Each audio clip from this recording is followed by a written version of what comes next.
Hey, how's it going, guys? Domino Paris 21 here, and back again with special guest, long time no see, Warlike 36. Damn fucking right. Yeah.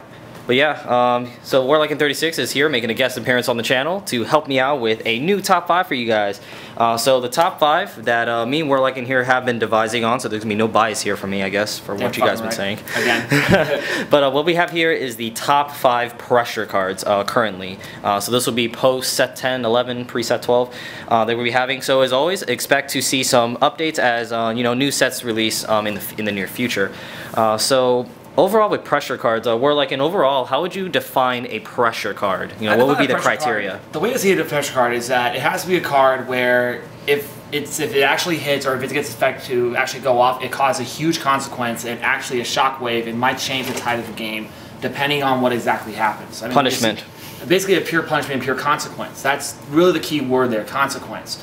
There are cards that restrain your way of attacking. That's its own way of pressure. And there are cards that actually cause a consequence. So that means both of them technically would be under the category of pressure. Yeah, so we kind of combine that criteria with Warlike, and in me, for my definition of pressure cards, I feel that us, if you've been playing as long as me and Warlike and have, we're pretty much accustomed to this certain guideline or certain play style that we're so used to doing. So we kind of developed this comfort zone of what we're comfortable doing and what kind of decision making we make. And these specific cards, they kind of they change that and they force us to play out of our comfort zone. So any card that can force you to kind of do that, well, I mean that's really what is a pressure card, because they're forcing you to play around that card. So we devised this list here, and we're definitely happy with the choices, and of course we'll have some honorable mentions in the middle of it. So without further ado, let's get to it. Where are you, Sandal? You know what this needs? More stands. More stand. No. Alright, so number 5, we got Midnight Bunny. Yep. So this is actually Warlike's personal choice, and I definitely agree with the points, but Warlike, you are the Pale Moon player, so I'll let you take it away on this one. Alright, Midnight Bunny is one of those cards where, I mean, it does require setup, because that's the entire set of Pale Moon, is that it requires first setup and then execution. But Bunny's one of those cards where it can cause the entire game to change just because of when she hits. If you guys don't know, what Bunny does is that when it boosts successful attack, counterblast and put Bunny into the soul, and you call anything from the soul to the field. Anything from the soul to the rearguard circle except for another Bunny. Sounds pretty simple at first, but the thing is though is that it also sets up for other kind of combos. The one combo a lot of Pale Moon players really like to utilize, including myself, is Bunny into Purple Trapezes. And that basically means that you put Bunny in the soul, you call Trapezes, you send one of your rested front lines to the soul because of Trapezes effect, and then bring out the same unit to attack with. It essentially causes a new attack with an extra boost, and it also requires more kind of pressure cards. I mean, there's also, Mirror Demon and Alice. The problem though is that those are a lot easier to take out, just the fact that they have to be at the front line, they have to actually be the ones to attack. Bunny has to be in that back row, so the only thing that really can hit Bunny would be things like Blaster Blade for only Royal Paladins, or Kagura or Narukami. But aside from that, I mean, it's a really hard pressure card to get around. And the fact that it's a 7K means that it's one of the better boosters you can have for Pale Moon. It's a lot more consistent too. Exactly. I mean, the fact that you can hit anything, you can boost anything. You're not restricted to certain placements and pretty much how you can use it. Mirror Demon and Alice, sometimes there can be restrictions on how you can best utilize it. Midnight Bunny doesn't really have any much restrictions, so definitely your opponent doesn't like seeing this hit, and you can even troll them by putting a row of 3 bunnies on your field. So I did that once. I've seen it. So yeah, Midnight Bunny, definitely a great number 5 and a definitely underrated card. So one of my favorites gets Bunny. But yeah, so moving on to number 5, Sandal Unflip. We got Magical Girl Kiara, Moonlight Witch Baha, Tyranite Lucas. Well, what do all these cards have in common? Well, they share the same skill of... More stands. No. They share the same skills of, well, the original of herself, Maiden of Libra. Now, we're going to have Maiden of Libra, the face of this category, because she is actually the face of herself. Now, Maiden of Libra, she does have the skill, a very, very generic skill originating from Sec 1 of Oracle Think Tank. When this unit hits anything, Vanguard or Rearguard, Counterblast 2, and draw a card. Now, very simple. Very effective skill, and why is this a very pressure card? Well, simple as this: whenever it hits anything, it's a free advantage. If you hit a rearguard, if you hit opponent's rearguard, +2. If you hit your opponent's vanguard, it's a +1. So I mean, your opponent. I mean, I don't know about you, but I don't like to give my opponent free advantage. I don't like seeing them do it. So whenever I see this on the field, I will use up full column attacks to direct it at this, or I will block attacks that I normally would take in a lot of situations. So it could definitely force me to play out of that comfort zone for guarding. I mean, I know Warlock plays a lot of these in his Neo Nectar deck as well. Oh yeah, my Ouroboros Dragon deck, it has a main of Rainbow Wood and Glassbeast Dragon, and I don't think, your viewers don't know about this story, but the Team League tournament, the regionals. Yeah, okay, so I was facing a Tachi Raptor player, and I got the Glassbeast and Rainbow Wood to go off. And one of their, I guess, teammates was watching on the sidelines, and I see him cringe anytime Rainbow Wood and Glassbeast hits. Which is a lot. When the match ends, so, no, I managed to do it like 2 or 3 times. He looks at his partner and he goes, "Why did you let them hit? Why did you let them hit?" I was still looking at him like, what are you talking about? It's like, why did you let Glassbeast Dragon and Rainbow Wood hit? You're giving them a +1. Now, you did your thing right, so you're good. You're cool. But why did you let them hit? So overall, nobody likes to see their opponent getting free advantage. So very simple card, but very effective. Unfortunately, she can't be played too much in a lot of clans just because their Counterblast is utilized a lot, but still a very effective card nonetheless. Yeah. So, but definitely if you have a deck that doesn't necessarily utilize a lot of Counterblast, definitely throw these in. So, moving on to number 3. I'll help you out.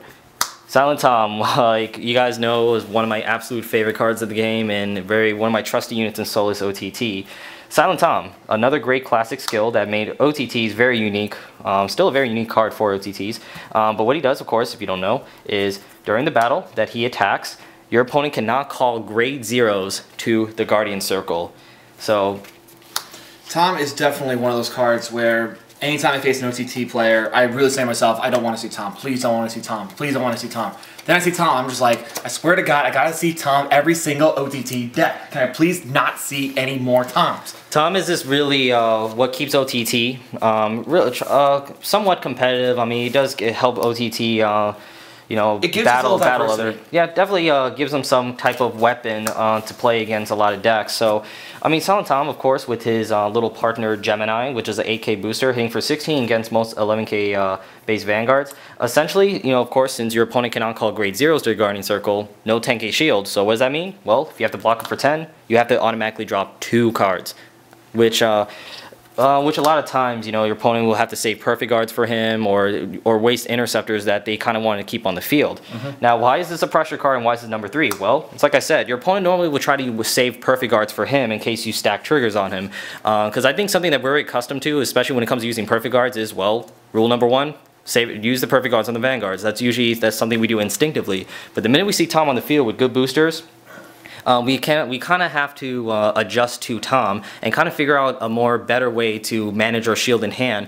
So not only that, it's one of those cards where it's so much of a threat that as soon as it's on the field, I mean, I'm guilty of doing this too. Is that as soon as I see a Tom, I would literally take a turn just trying to get Tom off the field because he can be that annoying. And that, I think, also helps out as being a pressure card. The fact that he can sponge attacks. Yeah, it's a sponge. It can sponge attacks because of the reason that it is that much of a pressure card. It forces your opponents to essentially use fully capable rearguard attacks on a rearguard. In a lot of cases where they normally just attack the Vanguard. So, like I said, something that we're normally accustomed to instinctively, but Tom changes that. So, definitely a great game changer. And of course, my favorite thing is just to drop 2 Toms in the field and laugh.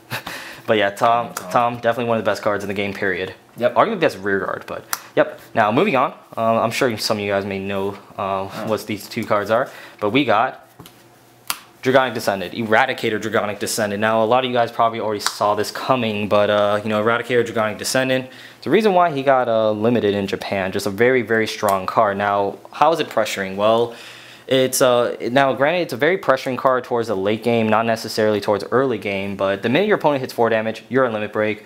Your opponent's already thinking about how to deal with this card.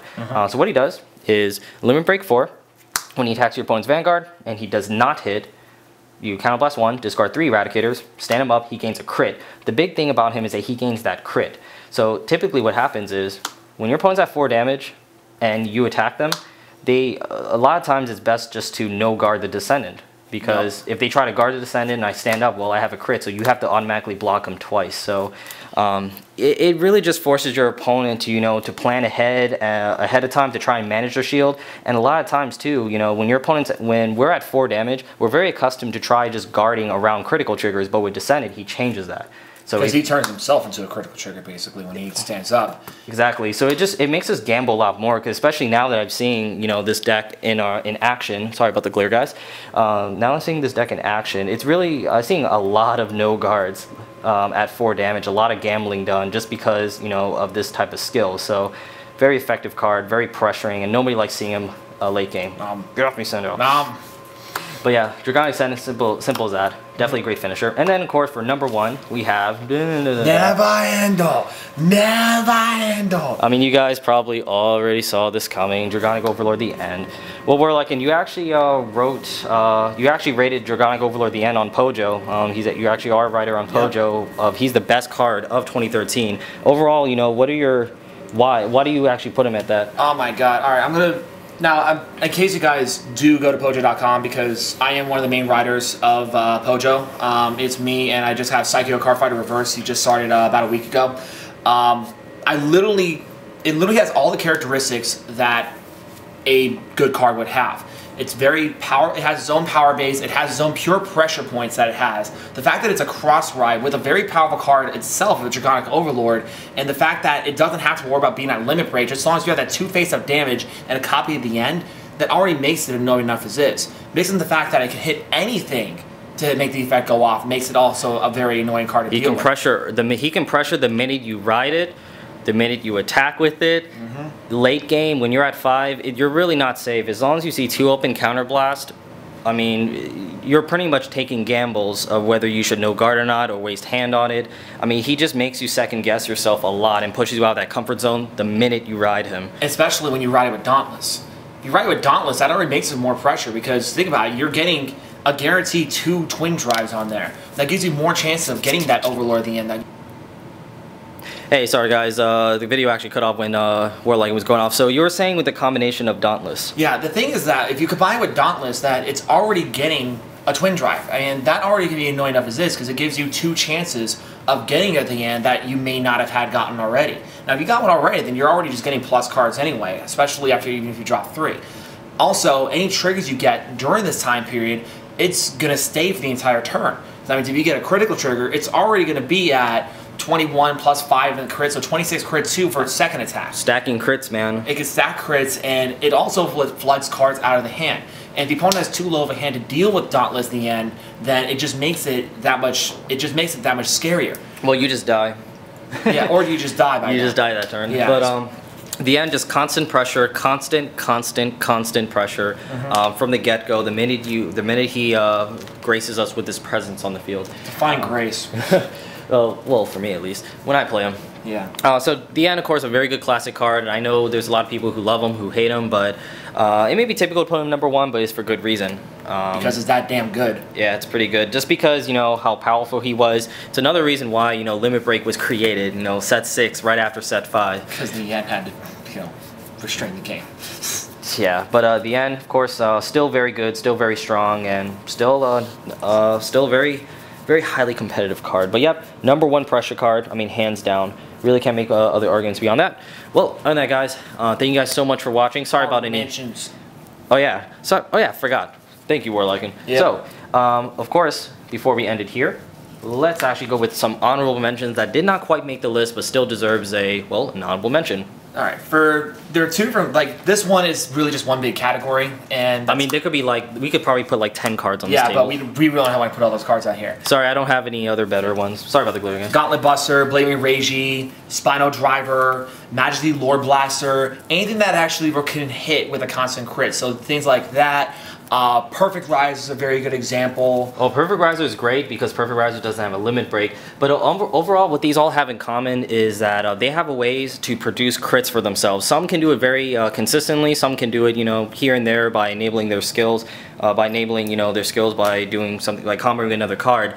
But overall, just adding an extra crit, I mean, I think it still can be very underrated sometimes, and people tend to underestimate it just because dealing with that extra crit, what that does for you is that it forces you to essentially guard at 3 damage like you're at 4, because normally at 4 damage you're guarding around a critical. Well, when you're dealing with a Vanguard with extra crits, at 3 damage you're guarding like you're at 4. So it forces perfect guard to turn early than you normally would save later, and it could definitely create a lot of pressure and maybe potentially end games, such as gauntlet slamming people. So But definitely deserves a lot of honorable mentions. There's a lot of great choices out there, and you know, I think definitely now, especially how, you know, the game is starting to get, you know, more offensive based, more power, is a little bit more of a power creep late game.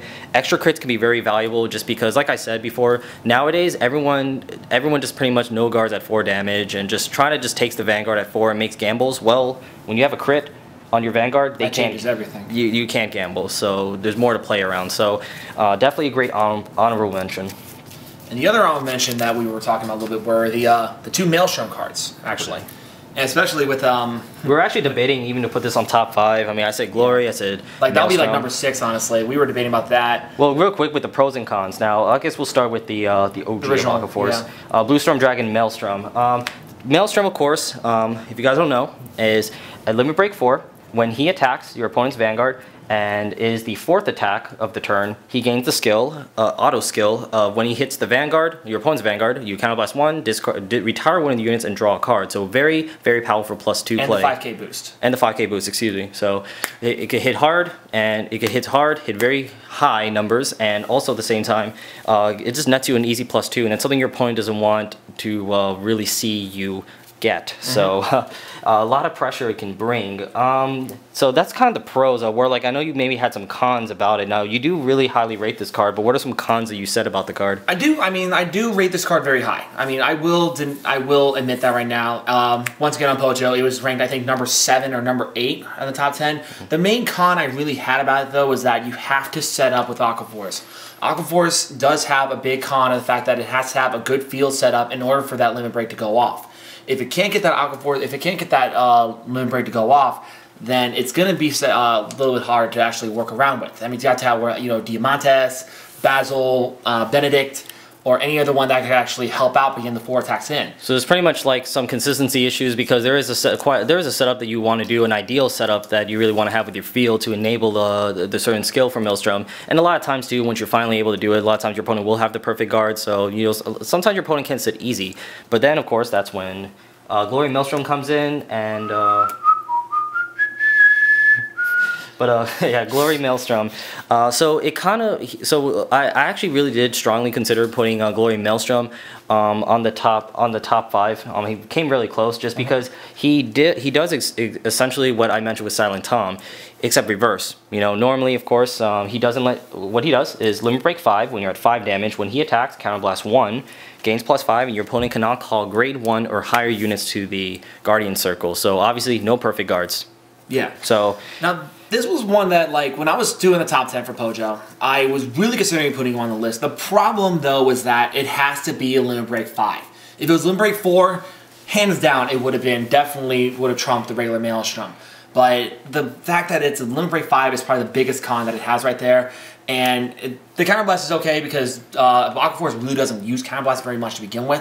I think the only thing they really use counterblast for is for what? Maelstrom. And nothing else really. Maelstrom, and if you use Lucas or maybe Cypress. So there can be some. The thing with Glory, fantastic card, great card, but the problem well, he still kind of works through Aqua Force, but that's for another video. But overall with Glory, he can be a little bit more situational into getting the full value of him. You know, because I mean, it's really meant when your opponent's at 5 damage, it's really produces some pressure. Because a lot of times, you know, when your opponent's at 4, I mean, they're gonna usually no guarded unless you're running like 12 crits in the deck. But you know, Glory, we'll still go about Glory, like I said with Tom. Your opponents, like I say, we're very accustomed to using perfect guards on Vanguards. Glory pretty much negates that, and you know, a lot of times with Aqua Force throwing all these small attacks at you, it gets kind of awkward when you have to throw a perfect guard down on a single like regular 10k block attack because you're trying to reserve your 10k shields and zeros.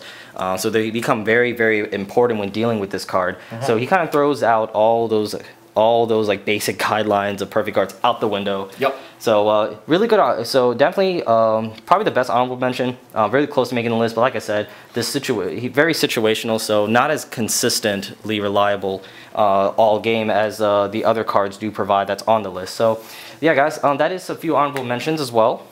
Oops, sorry, Sandal. But yeah, definitely shout outs to Warlike in 36 for making a special guest. Thank you so much for appearing on the video as well. I don't think I see your hand.